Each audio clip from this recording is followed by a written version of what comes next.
Welcome to our webinar. We will begin shortly. Make sure your speakers are turned on.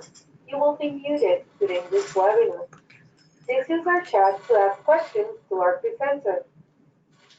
As a friendly reminder, this webinar will be available on our YouTube channel. You can download the PDF of today's presentation. Once again, welcome. We're glad you could join us.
The National Hispanic and Latino Mental Health Technology Transfer Center was established to develop and maintain a collaborative network to support research development and dissemination, training and technical assistance, and workforce development for Hispanic Latino populations and communities receiving mental health services throughout the U.S. mainland and the Caribbean.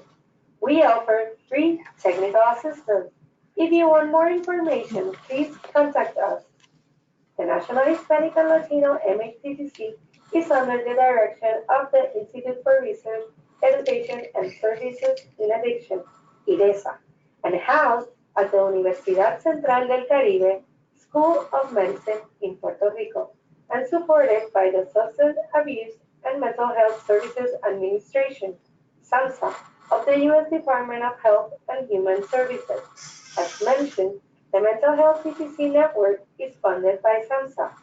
SAMHSA strives to reduce the impact of substance use and mental health disorders on U.S. communities throughout its programs and services, and demonstrates that behavioral health is essential to health. Prevention works, treatment is effective, and people recover from mental and substance use disorders. You can learn more about SAMHSA by visiting www.samhsa.gov. And now our moderator.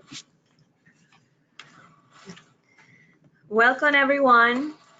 Today our webinar is Trauma Affect Regulation, Guide for Education and Therapy, Target, Evidence-Based Intervention for Traumatic Stress Disorders and Behavioral Health Problems. Today our presenter is Dr. Julian Ford. Julian Ford is a board-certified clinical psychologist and tenure professor at the University of Connecticut School of Medicine and School of Law, where he is the principal investigator and director of the Treatment and Services Adaptation Centers in the National Child Traumatic Stress Network, the Center for Trauma Recovery and Juvenile Justice, and the Center for the Treatment of Developmental Trauma Disorders. Dr. Ford is the president of the International Society for Traumatic Stress Studies and has served 2 terms on the Society's Board of Directors and as the Vice President and Secretary. He serves as an associate editor for the Journal of Trauma and Dissociation and European Journal of Psychothermatology. He is a fellow of the American Psychological Association and served as chair of the American Psychological Association Division of Trauma Psychology Presidential Task Force on Child Trauma. Dr. Ford has published more than 250 articles and book chapters, and is the author and editor of 10 books, including Post-Traumatic Stress Disorder, Second Edition, Treating Complex Trauma, a Sequence Relationship-Based Approach, and Treating Complex Traumatic Stress Disorders in Children and Adolescents, Scientific Foundations and Therapeutic Models.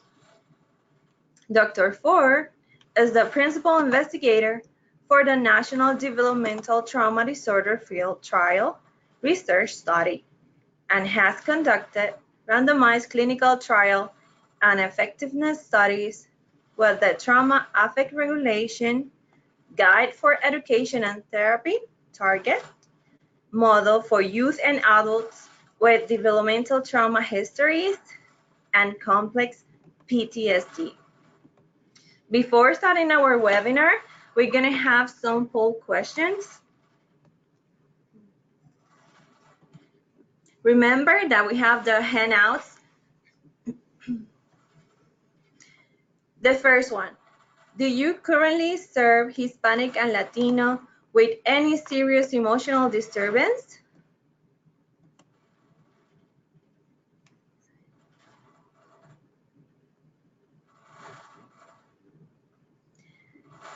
%93 say yes and 11 says no.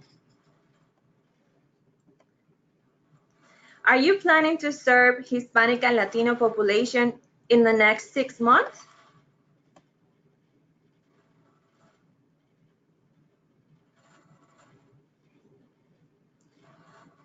%93 say yes, 3% say no, and 4% don't know. What is your current professional role?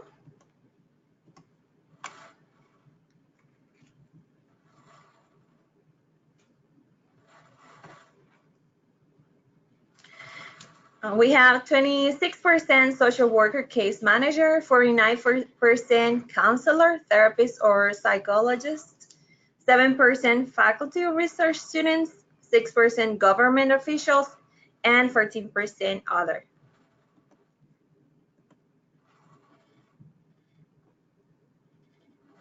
What type of setting do you currently work in?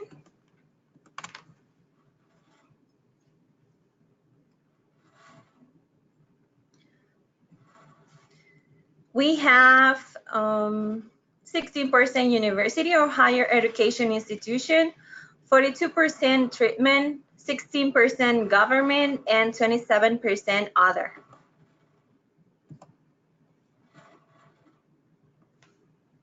The next question is, PTSD is the most common behavioral health problems in survivors of traumatic victimization or adversity.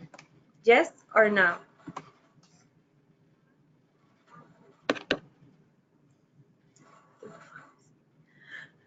So true or false? We have 74% say true and 24% said false.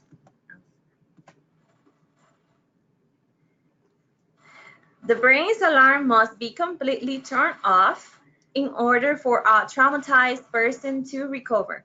True or false?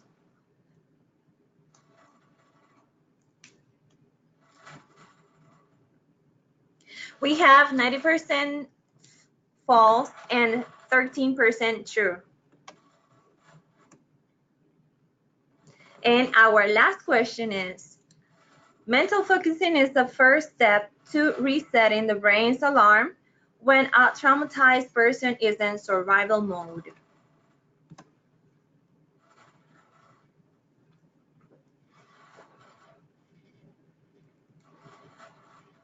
And we have 84% said true and 17% answer false. Thank you very much for answering the questions.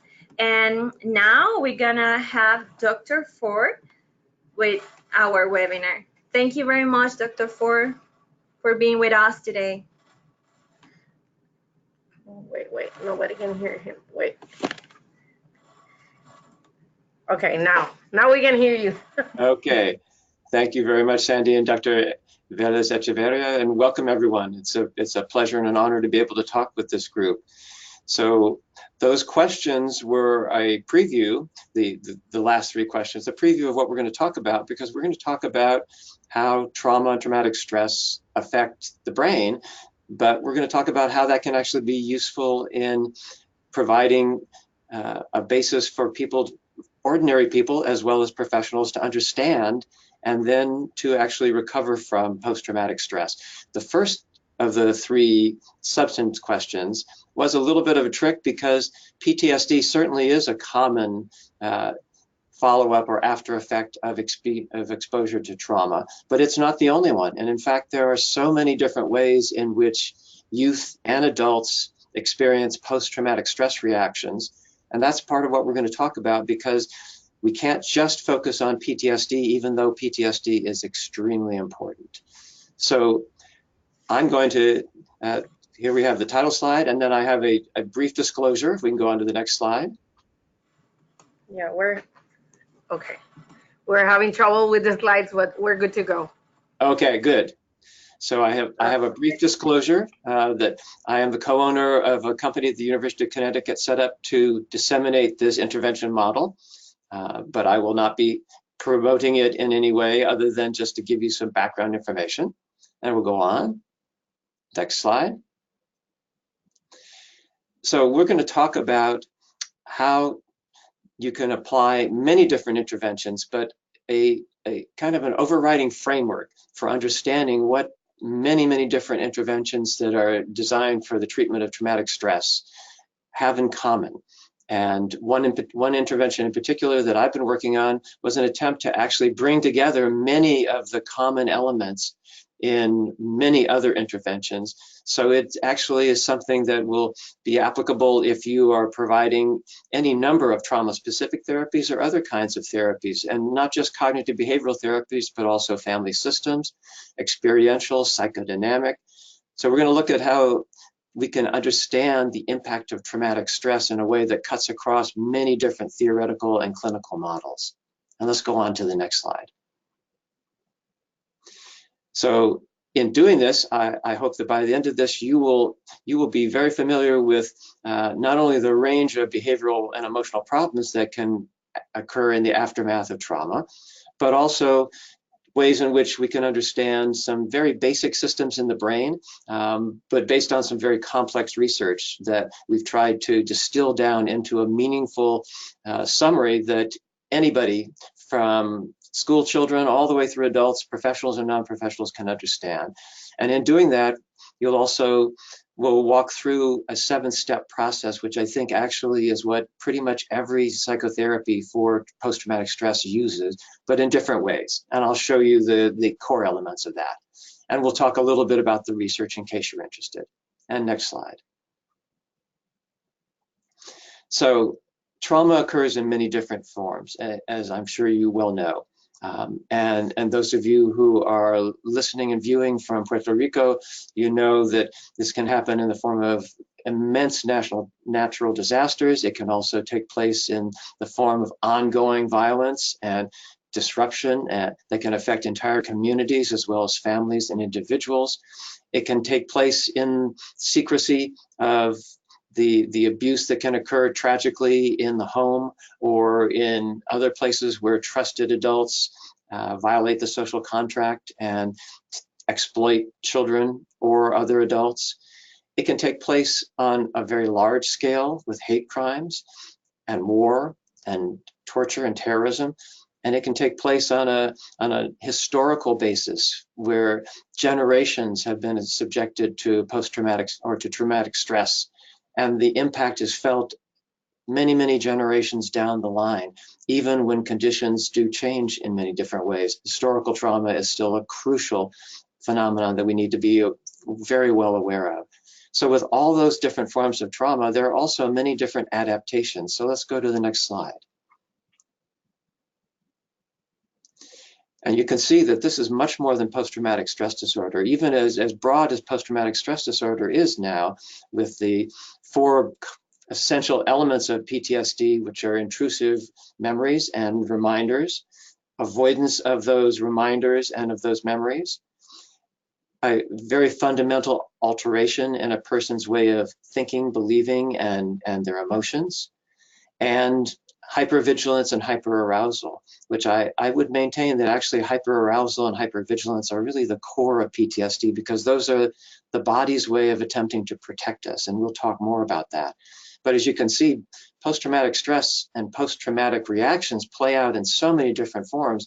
They can take the form of behaviors that get kids and adults into a great deal of trouble, aggression, anger, delinquency, hanging out with others who are involved in activities that will bring them into the attention of law enforcement, school problems, problems with learning, problems in family relationships and close relationships, addictions, even recklessness and actions that put oneself at risk, while at the same time the individual is trying to avoid any kind of traumatic risk. Paradoxically, people can then at times just throw caution to the winds. And this is especially true of youth and young adults. It can also take the form of loss and grief.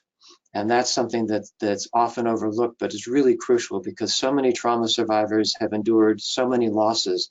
And that's part of the traumatic experience for them. That's part of what changes their life, and sometimes even threatens their own safety and security. And it can play out in so many different ways in our intimate personal lives, in eating, in sleep, and it can even take the form of self-harm and self-injury. And ultimately, it can lead to just a sense that the future is very dark, and that life is fundamentally quite hopeless. And that's something that I think we have to take very seriously. So let's go on to the next slide. Fundamentally, what changes when people experience life-threatening or life-altering traumatic events, or exploitation, betrayal, or abandonment or rejection, or victimization and discrimination as well, is the individual has to cope to survive. The whole community, the society, has to cope to survive. On an individual basis, this looks like essentially a form of chronic survival coping. And that's exactly what you have to do in order to get through a situation that is truly life-threatening, or that is fundamentally going to change your life in ways that you may never be able to ever fully recover from. When faced with survival threats, we as human beings are very resilient, and we are able to switch into a mode that some have called survival mode. And that involves 3 forms of coping. Hypervigilance, as I just said, which is essentially being watchful so that you're never caught off guard again. Unfortunately, it's impossible to anticipate every potential threat or harm. So hypervigilance becomes a very paradoxical drain on the person's ability to actually protect themselves, because they're trying so hard to watch for any sign of threat or danger that they actually don't have the resources to respond, and sometimes even to recognize danger. And it can also take the form of reactive aggression. That's the fight-flight. That's the fight part of the fight-flight stress response, where it's aggression not to hurt others, even though it may look that way, but it's really to protect and to ward off threats and to defend against potential harm. And ultimately, as I said, chronic survival coping can actually take the form of hopelessness, because if you essentially have given up hope, then you can't be as disappointed. You're not going to be expending as much energy on trying to maintain your safety, and you can essentially hibernate and hope to live to fight another day. And that, unfortunately, is the way in which many individuals, youth and adults, experience post-traumatic stress, where they feel a sense of hopelessness even though they're resilient and they go on with their lives. And that's the remarkable and quite amazing capacity that we have to feel hopeless, to be on guard, to be ready to react at any moment, to push back against threats and harm, and still maintain our lives, but at a great cost. So let's go on to the next slide. And this takes the form of many different ways of approaching life, which you're probably all familiar with in work with your clients and with other members of the community who you know who may have experienced trauma. Can often take the form of just not being able to stop and think past the immediate moment, just reacting without being able to really reflect, or holding on to grudges and resentments, even when one knows that that really isn't the way to solve any problems. Sometimes it takes the form of difficulty in setting or sticking with and completing goals. And we see this often with adolescents who are exposed to trauma, where they're very good at maintaining and achieving the goal of always keeping an eye out for danger and trying not to ever be caught in a situation where they feel or are treated as if they're vulnerable or rejected. But they can't, and they don't have the energy and the cognitive capacity, not because they're not smart, they're brilliant, but their cognitive capacities and their physical energies are bound up in this chronic survival coping, and they just don't have those resources to direct toward the goals that we want them to be able to focus on, like doing well in school, having good relationships with peers who are trustworthy, being able to be a part of a family and carry on the many generations of family traditions. Those goals often get pushed to the side when survival coping takes over. And this can then lead to great difficulties in trusting anyone, or in even knowing when someone is trustworthy. And sometimes this can lead trauma survivors to trust those whom they shouldn't trust because they're just not really discerning, and they're so used to danger that it's hard to know when another individual or a group poses a danger. And fundamentally, post-traumatic reactions lead all of us to experience a sense that we've got all kinds of skills. And this is a quote from a young man who I never met, but whose anger management group leader I spoke to many years ago. And he had this young man back in his anger management group by court order because of problems that the young man had getting into fights for 4 or 5 times. And on the 4th or 5th time that this young man was back in the anger management group, the anger management group leader asked him, why don't you use your anger management skills? You're better at teaching anger management, and you know more about anger management than I do after all the times you've been in this group. Why don't you use your anger management skills? And the young man said, oh, I can use my anger management skills anytime except when I'm angry. And that is really a crucial comment, because that's the dilemma. How do we help people tap into their skills, their abilities, their physical energies, and their mental and spiritual and relational resources and abilities when they are feeling so stressed that they are caught in this pattern of reacting without thinking, even if they are incredibly intelligent, as so many trauma survivors are. So next slide. And this can then lead to the kind of toll that we see here, the so-called Dropout Nation. These are youth, but they could be young adults, it could be people of any age who are just troubled because they're looking for safety, so they hang out with others who they feel they can trust and who they believe have power, but often those same individuals prove to be people who take advantage of them or exploit them or actually put them into harm's way, tragically enough, even sometimes well-meaning. And they often have incredible difficulties with school or work. They're caught up in intense sense of depression, but we often don't see that because what we see is the anger or the frustration. Underneath that, just scratch the surface a little bit, and we often see a deep sense of depression, demoralization, anxiety.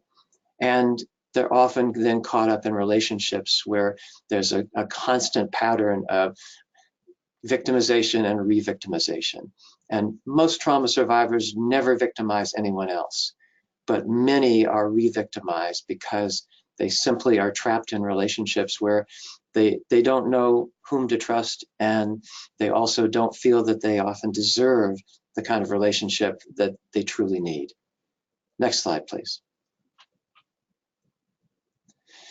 So this can then be compounded, and for persons of color, communities of color, and for our group in particular, group that you all are working with and represent, the Latinx community, this can happen with the compounding effects of often generations of confronting racism, discrimination, microaggressions, traumas that are directly race related, where there's violence that's directed against individuals or entire communities because of their racial or ethnic background.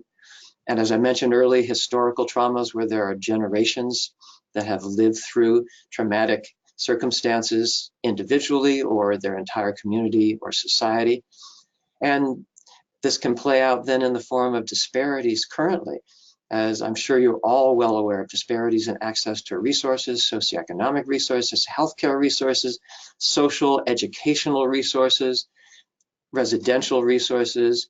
All of this can play into the sense of never being safe and can literally be traumatic for individuals and for communities as well.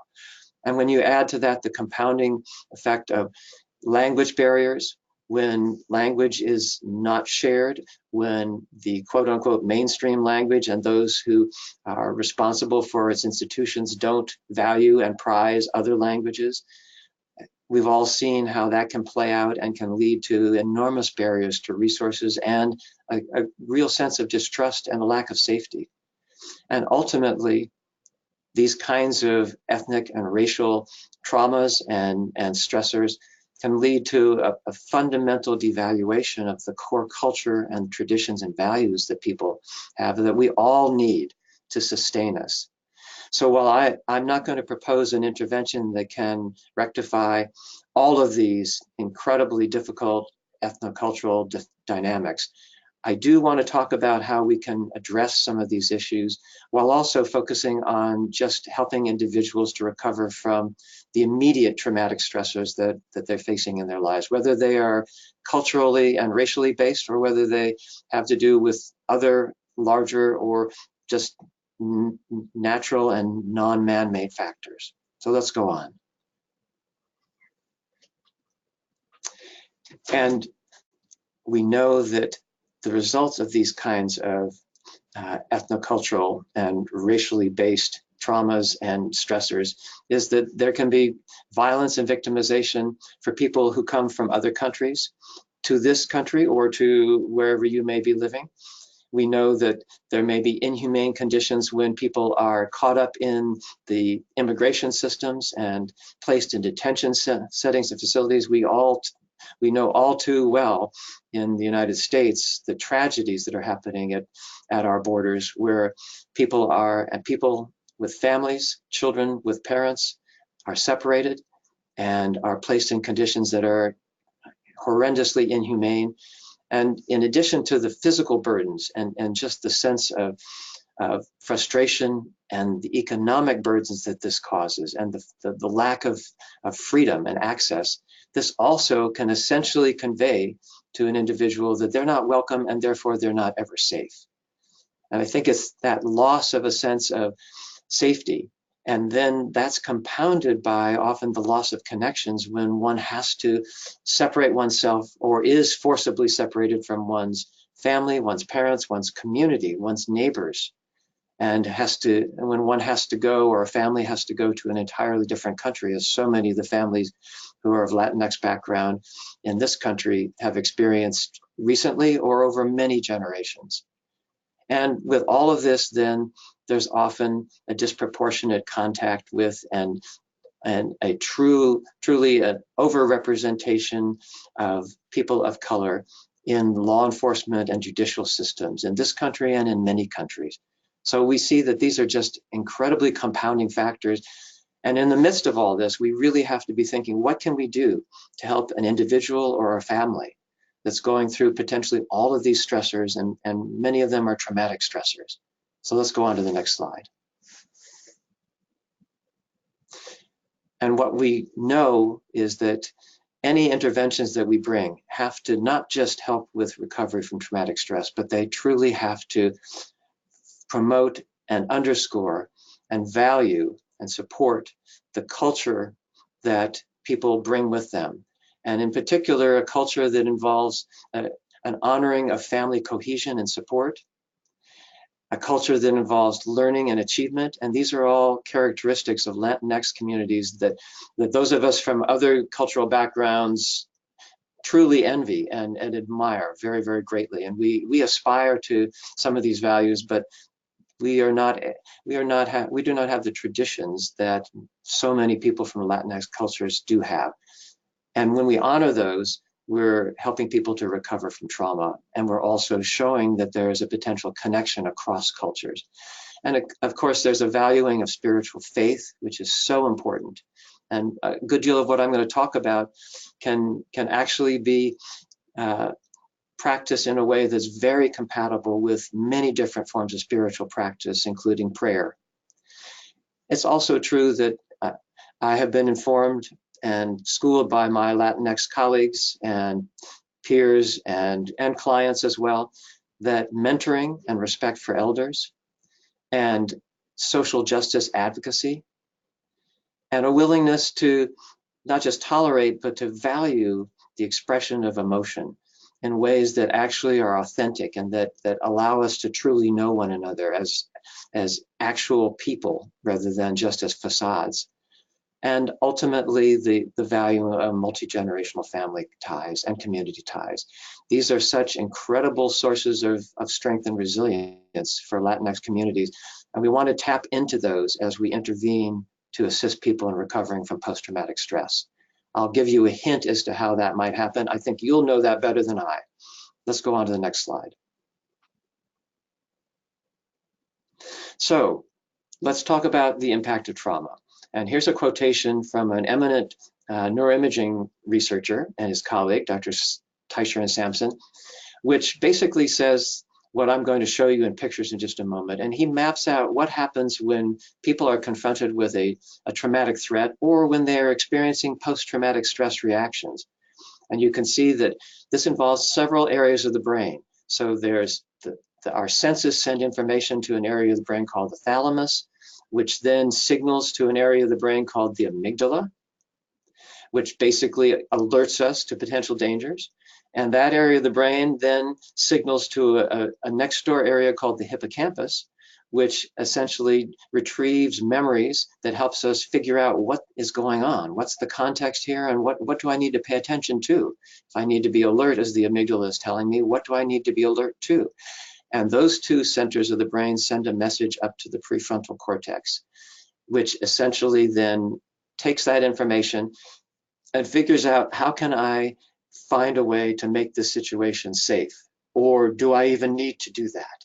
And as I'm doing that, a message gets sent down to some lower areas of the brain that signal to my body to be on guard and alert, and sometimes even hyper aroused. That's essentially what happens when people make an adaptation to survive trauma. Let's go on to the next slide.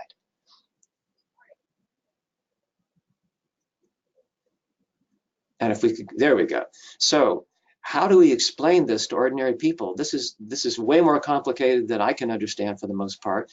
But I think that it's possible to distill this into a way of describing what happens when we adapt to trauma. And that actually can yield a strengths-based approach to helping us understand how we can facilitate self-regulation rather than the kind of reactivity and survival coping that is the hallmark of post-traumatic distress. So that's what I'll be showing you. Let's go on to the next slide. And let's look at the brain for a moment. Oh, well, the next slide is just in case you're interested or your clients are interested, here's a book that I wrote with a minister and a life coach in case you want to see this distilled into very down-to-earth terms. Next slide, please. So here's what I really want to show you, which is this is what we teach kids and adults. And this is something that it's universal, because this is us as human beings across cultures, even though the way it plays out is very culture specific. But we all have an alarm system in our brain, as you can see, and that's that amygdala that I mentioned earlier. But let's think of it as an alarm, because it's basically an alerting center, okay? So when we experience a potential stressor or a threat, it could be positive or it could be very harmful, that area of the brain lights up to tell us to pay attention. So that's essentially the alarm or the alerting center.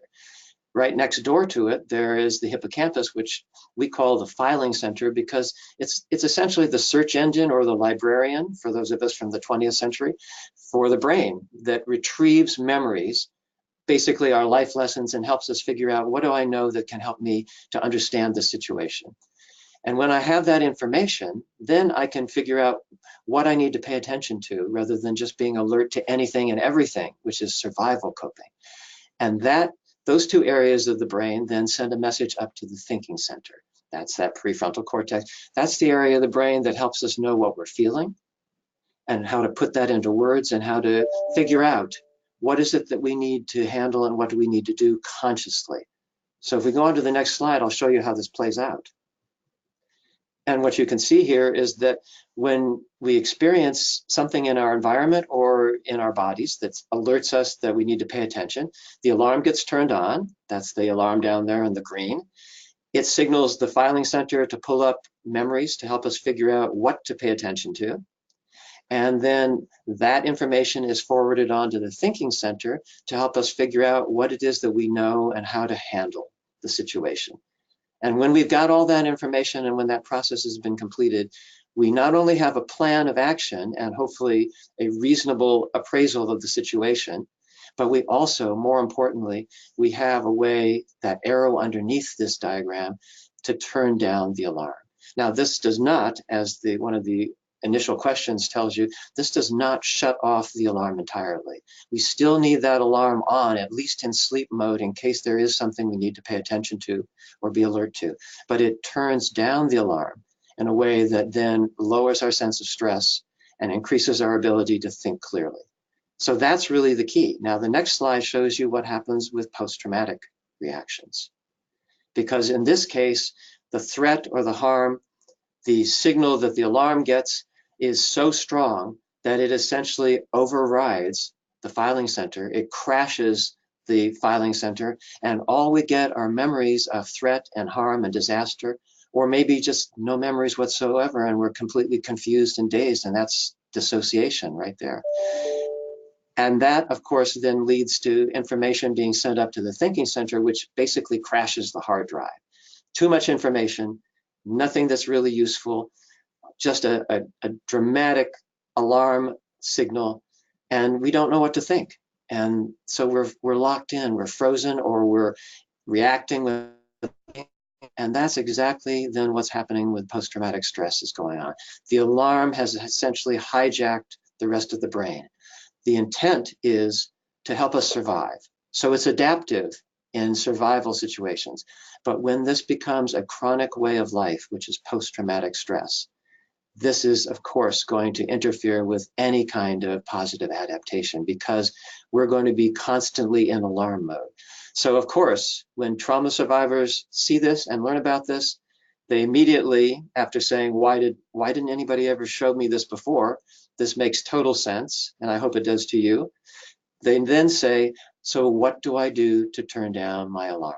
Because my alarm is in this chronic hyper alert mode all the time. I know exactly what that feels like, and nobody's ever told me how to turn down my alarm. That's what we need to look at. So next slide.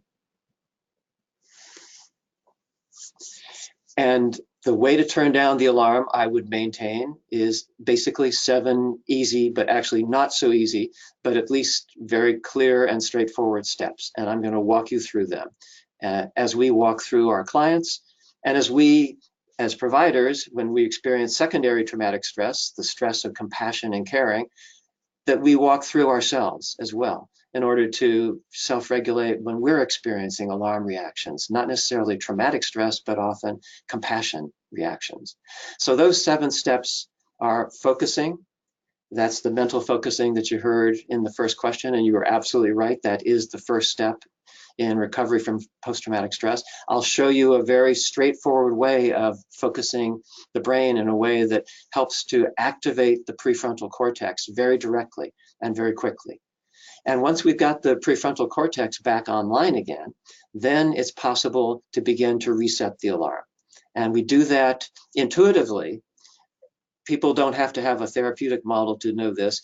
What we do intuitively is what we should teach in therapy as well, and what we should support in therapy too, because we don't always teach. Very often we show people that they're already doing what they need to do. They just didn't know it.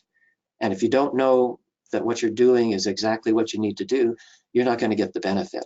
But once you do know, you can do it on purpose and get the benefit. So the steps then are, first of all, we recognize what's setting off my alarm. What do I need to pay attention to? So now we're already gearing up the hippocampus, the filing center, to draw on our memories, but we're looking at what's happening now as well as what we know from our past experience. And once we've recognized what's triggering us, then we can begin to pay attention to what we're feeling, what we're thinking, what our goal or goals are, and then what our options, our choices for action. So those are the steps: emotion, evaluate, define, and options. And it's really just a straightforward way of saying we move down this pathway from figuring out what am I feeling and what am I thinking to how does that translate into the goals or goals that I have, and how do those goals translate into the best choices so that I actually am making a choice rather than just reacting. Now, in order to do this and to reset a hyperactivated alarm, what's really crucial is a two-step process that I will show you, because we don't just look at whatever the initial emotions are and the initial thoughts are. Those are driven by the alarm as well as the goals. So the initial emotion might be anger or anxiety, and the initial thoughts might be, I can't stand this, I can't handle this, I've got to fight back, I've got to just act without thinking. And so the initial goals might be, I just need to lash out, or I just need to run away, or I just need to hide, or I just need to get away from everybody. And the options then may be options that actually create more stress, or that really don't help us resolve the sense of danger, or just that don't help us reconnect with the communities, the resources, our families that we need to connect with. So what we do in this intervention is we help people to walk through the emotions, thoughts, goals, and choices that their alarm is dictating. And we don't say that's bad. It's clear that those are emotions, thoughts, goals, and actual choices that have not been working very well, or that have problems associated with them. But they're also valid as ways of responding to a sense of threat. Then what we do in the second step is we take those same 4 phases and we circle back and we talk with the trauma survivor. What are your emotions when you're at your best, when you're feeling safe and secure? What are your emotions in these relationships that are most important to you? And very often what we find is those emotions are pride, love, interest, sometimes happiness. And amazingly enough, even a trauma survivor who's trapped in very fundamental survival mode is able to actually access those emotions when they are brought back into focus. We don't create positive emotions, but we help people reconnect to the positive emotions that are right there in them, but have been pushed to the background because of this alarm survival coping. And then we help people to reconnect with the kinds of thoughts that give them a sense of confidence, that give them a sense that there are people who can be trusted, that they can trust themselves, that they have strengths and abilities that are valuable and resources that are actually potentially there for them. So we help people reconnect to the thoughts that actually give them a sense of hope and confidence. We don't create those. We don't say that they're better than the alarm thoughts. We just say they need to be brought into focus so that we have a balanced perspective. Yes, there's threat and danger potentially, but there's also what you know to be true on a deeper level about yourself, about your relationships, about the world. And when you bring that into focus, then you can begin to think about goals like working out a conflict rather than avoiding it, or negotiating a solution rather than just acting in a way that is intended to make people do whatever you want or stop doing what you don't want them to do. So we open up the possibility of goals that are the very goals that people want, but they sometimes think they just can't achieve them because they're too stressed. And then that opens up options the kinds of options that then provide for greater safety and that actually instill a sense of hope. I can actually make a difference. And that's why the final step in this intervention is that of making a contribution. But it's not a step where we encourage people to try to make a contribution. We help people to recognize how they are making a contribution whenever they are able to tune into those main emotions and thoughts and goals and make choices that really affirm their core values and their traditions and their spiritual faith. So you see, this really is a way of tapping into all of those resources.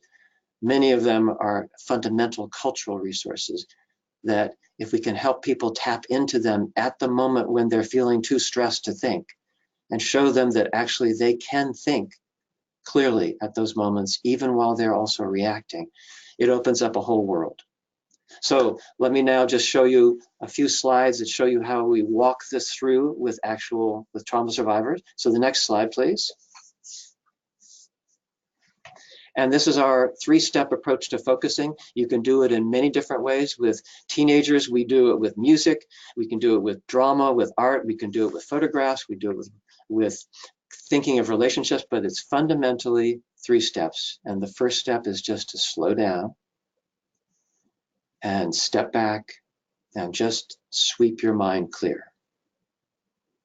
So a very meditative approach, but one does not have to be a formal meditator to do this. And while slowing down and just stepping back just for a moment, to then orient yourself by focusing on one thought that you choose that's based on what is most important and valuable to you in your life at this moment. Your core values and who you are as a person. And again, people choose many different things. They'll choose special people in their lives and relationships. They'll choose music that has particular meaning, or other people who they look up to and admire as role models, or sometimes they'll choose something they're looking forward to that's really crucial to them. But whatever that orienting thought is, it's a way of coming back to your core values. And we don't dictate what those values are. That's the individual's right and prerogative.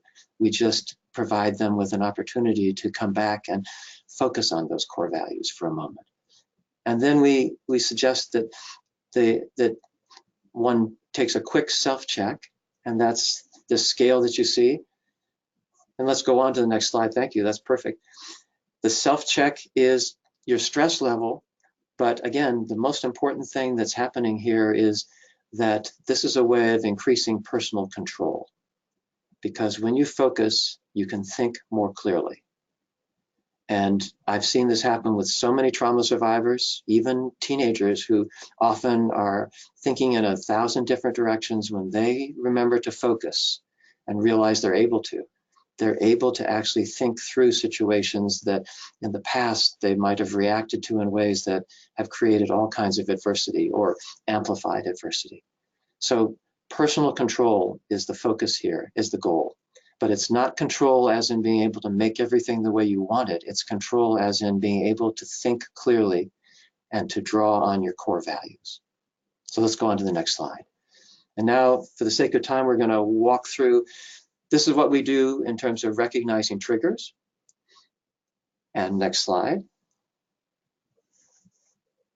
And we show triggers. Here's a perfect example where Snoopy is triggered by the presence of another species, a cat. That's just a funny example of what is a very serious reaction that any trauma survivor can have. Next slide. And as you see, this is the process I've been telling you about, where we walk through the emotions, the thoughts, the goals, the options on the reactive side, the alarm side, but then we walk through them on the main side and draw on our core values and our true life lessons. Next slide. And that's what we're really aiming for, to help people to access their core values, beliefs, and loyalties, the attachments that give a sense of security and love, and a sense of inner peace and calm confidence, of which nothing is more important than that. That's the main side that we help people tap into, as well as their alarm. Next slide, please. And again, making a contribution is the ultimate step. That's something that we all do when we self-regulate in exactly this way. And then we can do many good deeds, but we also do many very small things that make an enormous difference in our lives and lives of others. And that's the ultimate goal of recovery from trauma. So next slide. So we've done a number of studies, and I won't go through all of them for the sake of time, but just in brief, we've tried this intervention out with men and women in substance abuse treatment, with young women in our inner city here in Hartford who are raising a young child and who they themselves have PTSD, with girls who have been involved in delinquency and often in out-of-home placements.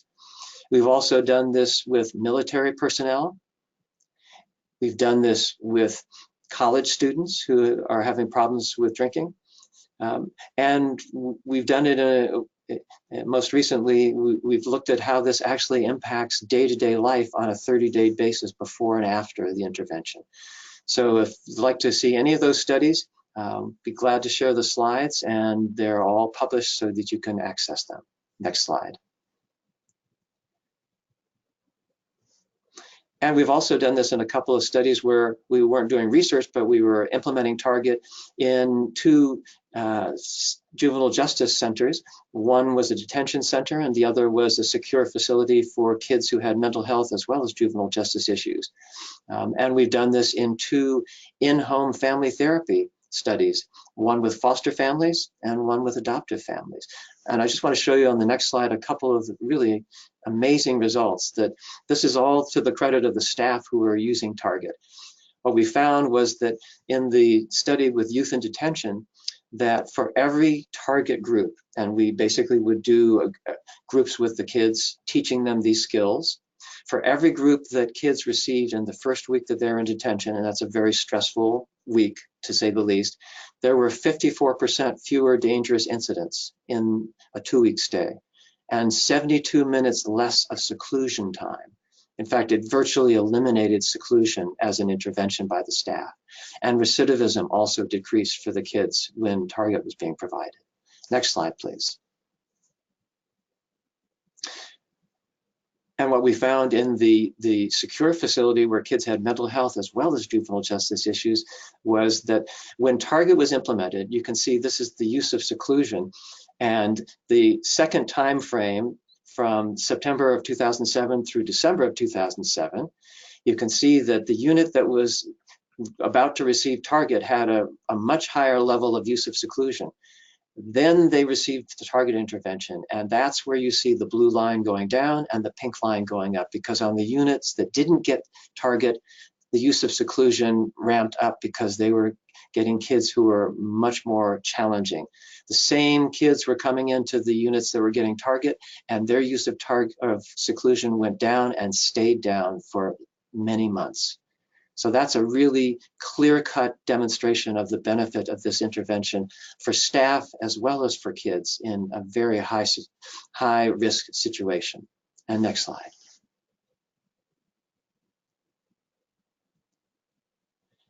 And the last thing I'll mention is from our in-home intervention, where this was done with foster families, we found that when families received the Target intervention, that this actually increased the amount of parental contact. This is the biological parents' contact with their child who was in foster placement.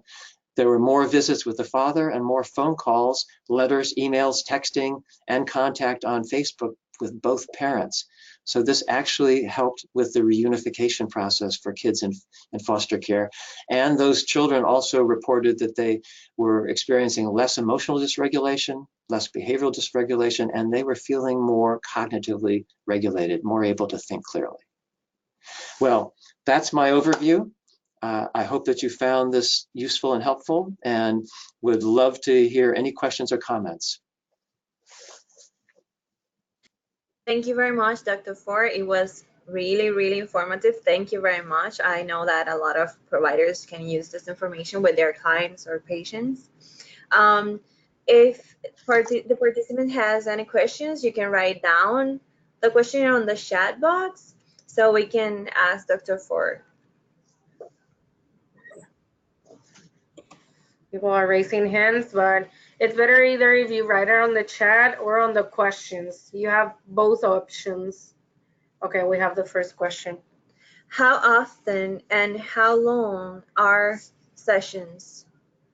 Oh, very good question. I'm sorry I wasn't practical about that. So yes, the sessions can vary in length and frequency. We've done this on a several times a week basis. We've done this on a once a week basis. It can be done once every 2 weeks. It really depends on the setting and what is workable for the providers as well as for the clients. The sessions usually are somewhere between 45 and 90 minutes.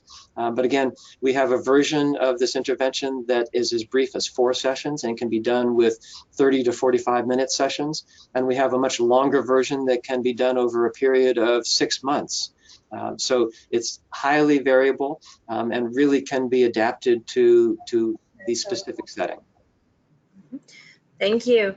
The next question is from Ashley Portillo. Is there a manual that exists to conduct this with group sessions or training for professionals? Yes, they're actually, the University of Connecticut set up this business which operates basically to try to provide training as well as manuals at the lowest possible cost, even though there are some costs. And if you want to learn more about that, the website for that business is advancedtrauma.com. Or if you just Google Target for Trauma, you'll get the store initially, the other Target, and you will then get the Target that we're talking about, which is very different than the store. Thank you. The next question is, can you talk more about focusing on recognizing triggers? Absolutely. That is really crucial, and I did kind of rush past that. Triggers take many different forms. There are the obvious ones like angry faces or being talked to in a way that's angry or actually being directly threatened. But for many trauma survivors, the triggers are much subtler, and they often are positive things like anniversaries or birthdays, or even something that a person is looking forward to. For example, for kids who are in a residential setting, oftentimes a family visit is a major trigger. And that's not necessarily because there's any problem in the family. It's because the anticipation activates the alarm in a positive sense. And then there's always the fear that it's not going to work out. So many triggers are subtle. They're not always the obvious. And it's very important. We work with clients on developing their own personal list of triggers. We provide them with handouts that suggest a number of triggers.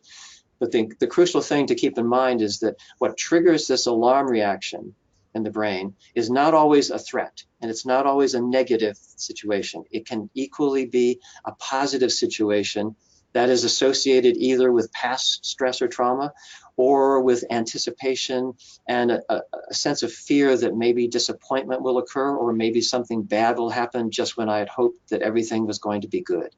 So triggers are complex, and we spend a good deal of time working on them without ever suggesting that there is a specific set for every individual.